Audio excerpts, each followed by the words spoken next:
Hey friends, it's your girl April here, and today's short is called City Soldier, about a young boy who has a bit of a difficult home life. Enjoy. Welcome to the short and today's feature, City Soldier. Malachi laid back in his bed and traced the long keloid across his chest, his small hand rising and falling with shallow breaths. A few rounds of gunfire outside had exhumed the memory of that night a year ago, the night he'd learned what grazed meant. He didn't know a bullet could do that, could cut into a person and leave them alive. He'd thought for sure when one ripped into his body last June, he would join his brother and uncle in death. No matter how often he heard it, he never grew accustomed to the rhythm of the city at night. The eerie quiet, while void of sounds of nature, was interrupted frequently by harsh voices, the screeching of tires or gunfire.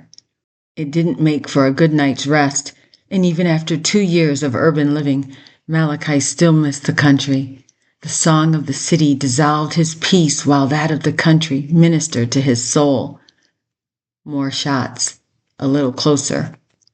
Malachi's breath caught in his throat, and he slid out from beneath his sheet to the floor, crawling backwards, entrenching himself amidst the dust balls under his bed. There he cowered, praying for safety, until sleep finally claimed him. Hours passed, resurrecting just enough hope to allow Malachi to emerge from his place of refuge. It was not yet morning, but a growling stomach encouraged the boy to visit the kitchen, where he stopped and sighed at the sight of a woman. Lizette was sleeping on the floor again.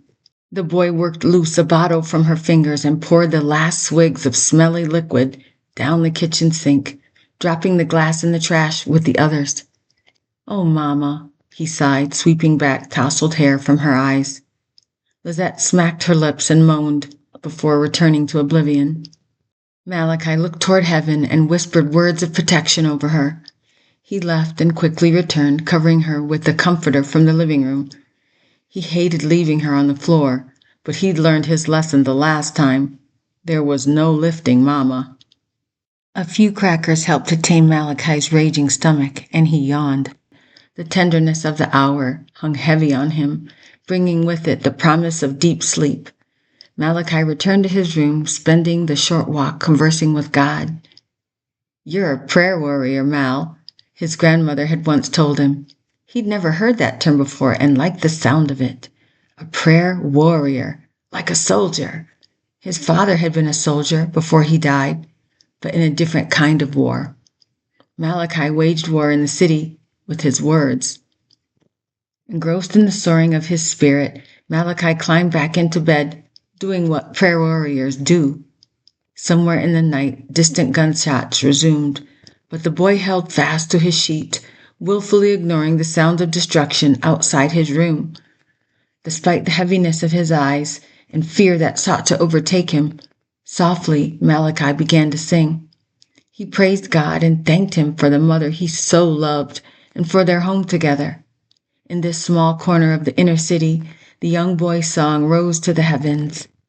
Instantly, a flash, white hot, encircled Malachi in an impossible brilliance, as his voice was joined by a multitude of others, blending as one to praise the Father. Yet there came no chaos or fear with this light. Instead, it brought peace, and the glorious music welled up around him with force and power. The song of the city had been drowned out by this heavenly melody, the music of eternity. Prayer warrior, Malachi smiled. No longer would he be afraid, this soldier of the city, for he knew he did not fight alone. Thank you for listening to the short, and I hope you enjoyed today's presentation.